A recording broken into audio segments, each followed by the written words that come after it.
katanya ini mau kita mulai. Tapi begitu ada pandemi, rasa-rasanya kita harus menjadwalkan ulang.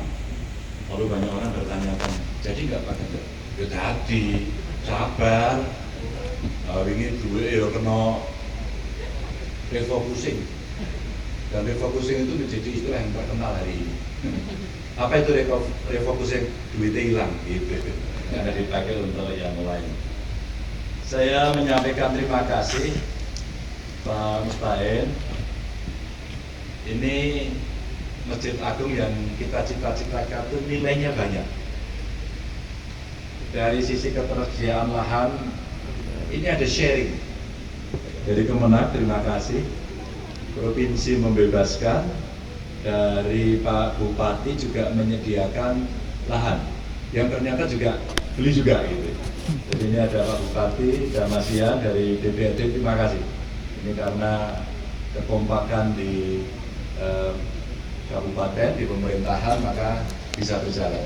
Jadi sejarahnya bisa tercatat bukan hanya Pemprov saja, enggak. Jadi ini 3 kekuatan yang kemudian secara bersama-sama kita melaksanakan ini. Dan tentu saja kami menyampaikan terima kasih Pak Arifin yang dari Komisi D, Matur nuwun, karena kita mengusulkan ke kawan-kawan DPRD juga oke.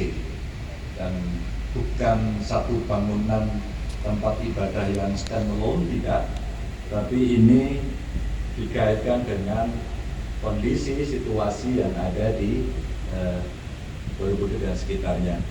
BPJS terima kasih sudah membantu, sehingga meskipun sudah ada BPJS tenaga kerjanya, tapi tetap saya minta nanti kontraktornya ya pelaksananya memperhatikan keselamatan kerja. Ini yang harus terus-terus kita perhatikan. Dan tentu saya senang hari ini yang mewakili Pak Kapolda, terima kasih, yang mewakili Pak Pangdam, terima kasih dari pengadilan. Semoga hari ini hadir semuanya, matur nuwun. Dan teman-teman saya dari Pemprov, Pemkab, semua yang hadir, saya minta maaf tidak bisa saya sebut satu persatu, dan kawan-kawan dari Pokmas ya, Pokmas. Bapak Ibu, dari sisi luasan sudah, dari sisi anggaran sudah, kontraktornya sudah.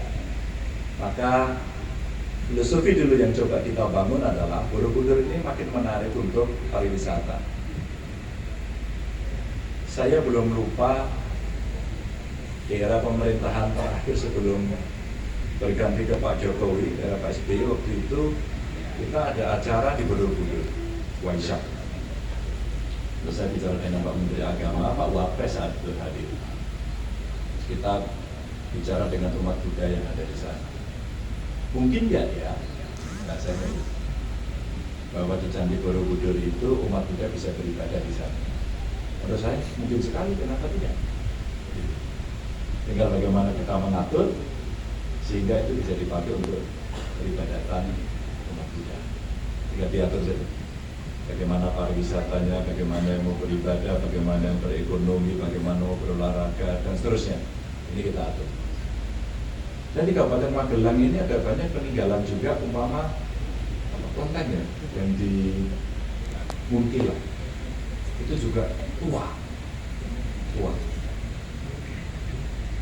Ada masyarakat yang membangun bangunan model ayam. Kemudian saya datang ke sana, ini gereja ayam, ternyata bukan gereja gitu. Ternyata orang bisa beribadah dari agama apapun yang ada di sana setelah kita masuk. Menarik kan? Menarik. Nah, ketika kemudian saya berbincang dengan pengelola Borobudur, dengan Pak Bupati, ngobrol, ngopi-ngopi, ngopinya pahit ya waktu itu. Pak Bupati lali guloni, pahit aja Pak. Tapi Pak, Bu, pahitnya kopi itu tidak sepahit hidup gitu ya. Ngobrol lah. Pak Bupati, kalau kira-kira kita ingin mengembangkan area ibadah untuk masjid bagaimana? Oke, tempatnya di mana? Ada. Optimis.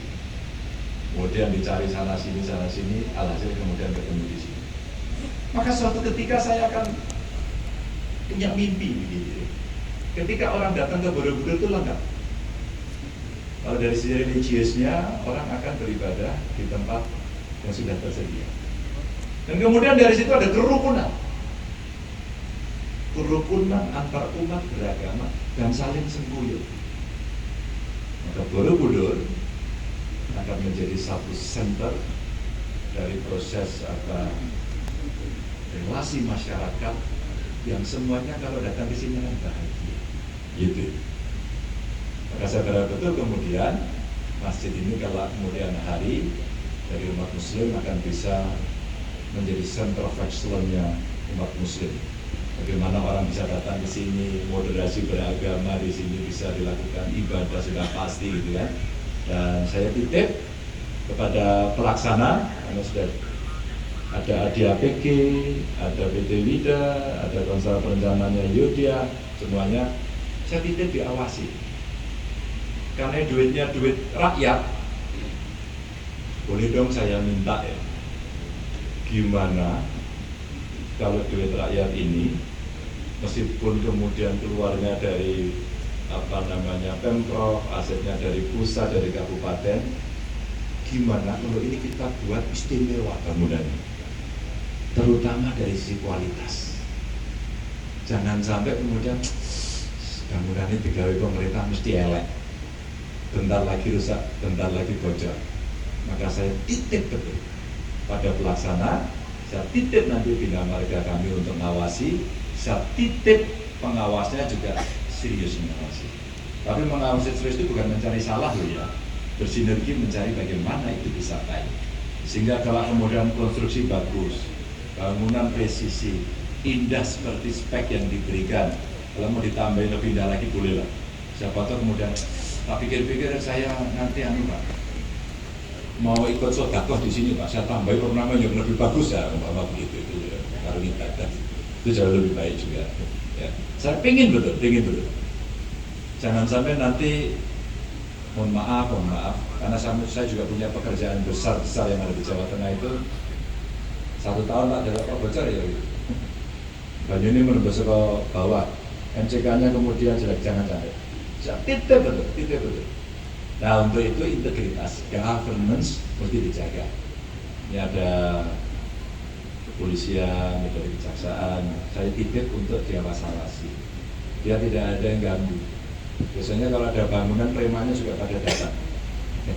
Jadi kalau nanti pelaksananya ada staf saya minta uang, laporkan saya. Ada yang minta duit dari ini, laporkan saya. Ya. Biar kita betul-betul Bapak Ibu bekerja profesional, speknya tidak dikurangi, tidak ada korupsinya, ya. Terus kemudian ini sesuai dengan yang ada. Wah pasti luar biasa. Masjid, jangan dicolong. Masjid ini Afrika yang terbaik untuk ibadah dari masyarakat. Nah ini yang kita ingin sampaikan. Dan Pak Anung tadi menyampaikan, saya senang sekali tadi mendengarkan informasi bahwa ayo Pak, dari kejaksaan sini Pak sini. Ini ada versi 10. Nggak apa-apa, udah. Ya. Udah nggak apa-apa. Ditambah aja nanti. Dan saya senang tadi satu. Maaf, saya minta maaf sebelumnya kalau saya keliru, tapi saya mau ulang Pak Anung aja. Mereka yang berada pada kondisi ekonomi yang mungkin kurang beruntung bisa ikut bekerja di sini. Ya, ini penting. Habis ini saya mau ketemu Pak Bupati, ketemu dengan beberapa kades dan melibatkan kabupaten tetangga. Kita mau data secara detail berapa kemiskinan ekstrim di setiap desa yang ada di sini. Kades mau kita libatkan. Maksud saya, ini contoh proyek yang menurut saya bagus. Jadi kalau ada masyarakat sekitar yang memang kondisi ekonomi tidak bagus, bisa bekerja, dibayar sesuai dengan upah yang layak, maka sebenarnya kemiskinan mereka akan terangkat. Termasuk awareness tadi, kepeduliannya pada penyandang disabilitas. Makasih. Ya, boleh juga Pak Anung dicek. Saya nggak tahu ilmunya ya Pak Jar, kalau harus ada review tolong akses untuk penyandang disabilitas. Tolong betul, pastikan. Saya kemarin datangi kawan-kawan penyandang disabilitas di Klaten, kampungnya Pak Jari. Mereka korban gempa, ada yang memang sudah lama. Pak Ganjar, buat kami kalau dikasih akses itu sing tenanan, mak rata Pak. Jadi Pak Anung, waktu saya minta Biro Umum buat akses di rumah saya, rumah jabatan itu, ijek salah tiba ini. Tak pikir misalnya diprotesi, wis bener gitu, salah. Dulu begitu ada yang datang ke rumah saya pakai kursi roda, dianggap, waduh, nggak apa-apa kok Pak Gub, ada yang bantu kok. Tapi umpama ada jalannya saya bisa sendiri kok. Mak ternyata Pak Ibu. Akhirnya kita bikin bangunan baru, sekarang harus punya akses pada penyandang disabilitas. Wah, itu gubernurnya rada gaya. Sesuk digawe, baru medendang itu, langsung digawe. Pakai plat besi dan cepat maksudnya. Salah keduren, malah ngetril. Salah lagi, bongkar lagi, bongkar. Wah, ada teorinya, 7%. Pemiringan 7% katanya begitu. Digawe sekarang jadi, oh aku tenang. Dia datang, silakan. Kemarin, Pak ini ketinggian Pak, salah meneh itu. Dan masukannya menarik Pak.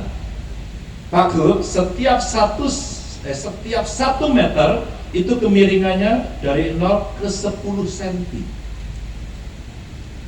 Maka meter kedua naik lagi ke 20 cm. Langsung. Pak, maka kalau halaman Bapak sepanjang ini, maka diputar aja Pak dari sana, jangan begini. Tapi melipir. Ini keren ini. Nah, saya pengen titip Pak Bupati aja nih. Mumpung ini masih dibuat, mungkin sekali-kali dari kawan-kawan penyandang disabilitas suruh ke sini. Bijak piknik Pak, suruh ke sini, suruh melihat nanti kalau kita sudah seperti ini, ayo, kamu masukannya apa? Itu pertama akses jalan. 2, madep gitu saya kemarin. Maaf Pak, kebutuhan kami itu beda-beda. Maka kami membuat kendaraan pun customize menurut kami sendiri. Rekayasanya hebat kemarin. Itu satu ya Pak, langsung toilet Pak. Itu mesti kami kok nggak pas ya Pak. Ukuran pintunya kecil ya, kursi ini rasa melebu. Ini kita diminta Bapak Ibu, agar kursinya pintunya lebar agar kursinya bisa masuk. Tentu klosetnya sudah ada pegangan kiri kanan. Pas saya sudah nemu 2 Pak, di rest area dan di rumah saya. Wah bagus sekali Pak toiletnya. Kami sudah kebelet. Pas masuk Pak Lafri dikunci. Ini tuh bawa kuncinya ini tuh ditinggal mawon apa toh Pak gitu. Jadi dia itu pernah ke tempat layanan umum untuk apa namanya rest area ya, terus kemudian ya ke toilet itu dikunci bukan. Jadi bentuknya bagus, oke memenuhi syarat, tapi harus dibuka. Jadi Bapak Ibu, ini ulaan saya kemarin ketika saya mendapatkan tamu-tamu istimewa saya yang naik motor dari Klaten touring sampai Semarang, ingin menyampaikan beberapa idenya. Kan waktu itu saya ke sana dan ini judulnya kunjungan balasan. Oh keren ini, kunjungan balasan. Jadi ketika kemudian mereka datang menyampaikan unek-unek itu sambil guyu. Nah, nuwun sewu Pak Gub, kalau bisa pintu toilet untuk kami itu lebih lebar. Kalau bisa kuncinya jangan di bawah, gitu kan. Kalau bisa fasilitas umum pemerintahan itu ada.